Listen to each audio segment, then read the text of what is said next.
Hello everybody and welcome back to Cities Skylines, and today we're going to talk about the high density residential that you'll need for your growing city. Let's be honest, every single megapolis, every single large city that you know of probably has lots of those high-rise, high-density buildings, and today I'm going to recommend you the ones that I think are the best for your city.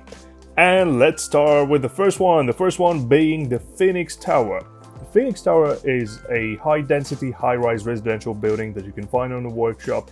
It looks really nice, kind of a contemporary, minimalistic look, and it's gonna fit in very well no matter what kind of city you have. Let's take a look at one of these buildings inside a residential community. What does it look like when it's a community rather than a standalone building? And it looks pretty nice, to be honest. Fits in really well. You can choose the color, you can adjust the color whichever way you like. Alright, now moving on to the next one, and number 2 on the list is called Only Sun.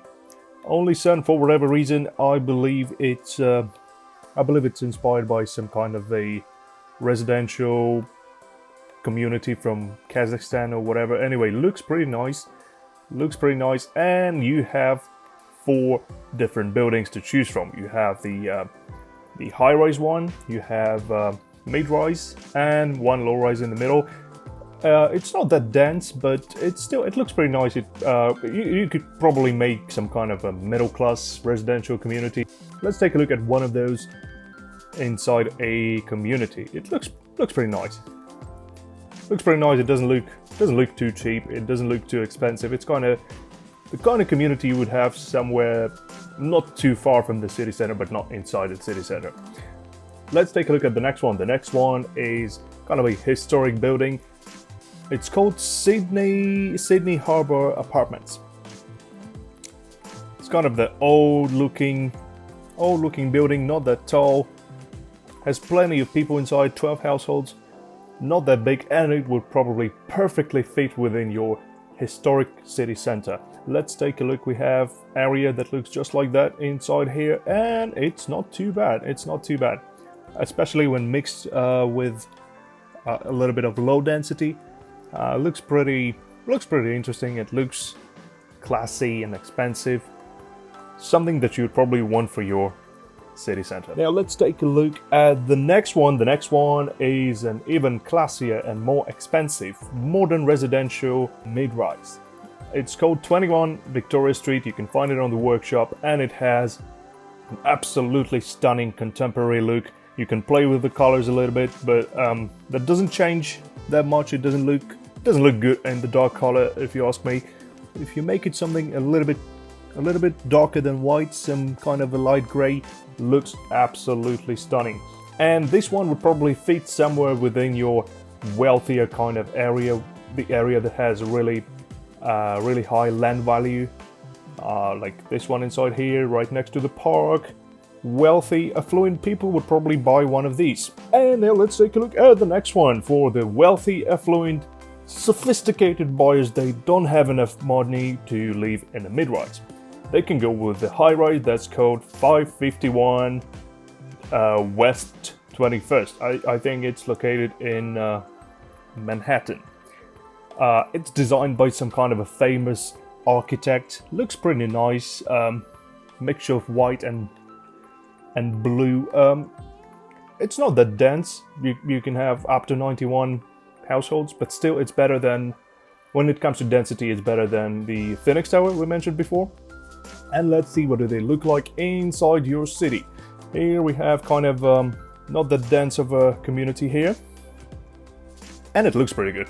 You can have your parking, a little bit of trees here and there, and that looks absolutely stunning. And it looks pricey and expensive once again for your wealthy residents. Let's take a look at the next one. That one is a low-rise, high-density. It's called Boston Residences. This is something like upper middle class kind of thing. It looks pretty good. It has that nice contemporary look. You can have, imagine you have like 15 households. Everyone gets a nice condo. It looks pretty good.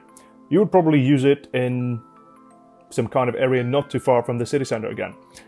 Let's take a look at another one residential building called Navy Yard. Navy Yard comes in two versions. It's Navy Yard 100 and Navy Yard 200. 100 is a mid-rise, high density, and 200 is a high-rise, high density. 60 households in the high density one, and 32 households in the mid-rise. Not too bad. And once again, it looks pretty nice, especially inside your more like city center like kind of area. Let's take a look at this bit here. Here we have some kind of a mixed use development, and as you can see, these fit in really well. Kind of a contemporary look, not too fancy, something you would expect inside an area like this. Let's get on with the next one. The next one, when you want to make your things look a little bit more realistic, you would probably need some kind of a cheaper housing. And here's where the, what is it called? The Atameken, I believe it's Atameken. I'm sorry if I'm making it up. This is more kind of on the cheap end.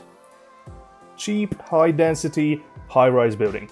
36 households, doesn't look all that nice, looks a little bit grayish and saddish, depressing, something you would want to have inside your less wealthy areas. So you can see, yeah, these are just a bunch of grey, boring looking buildings. But they would fit in really nice inside your city if you want to add a little bit more, make it a little bit more realistic.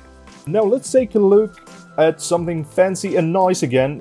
It's called Likeu Residence. So this is kind of a condo tower for wealthy, sophisticated buyers, probably for younger audience. It seems like it's supposed to have some kind of a commercial buildings on the first 2 or 3 floors, and the top is like apartments.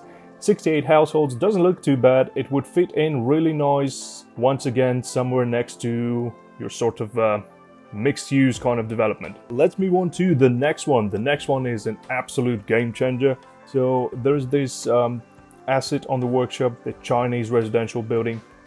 It's absolute game changer. You can fit in 232 households, which means you can have up to 1,000 people living in one building. And when we talk density, that's what you probably need.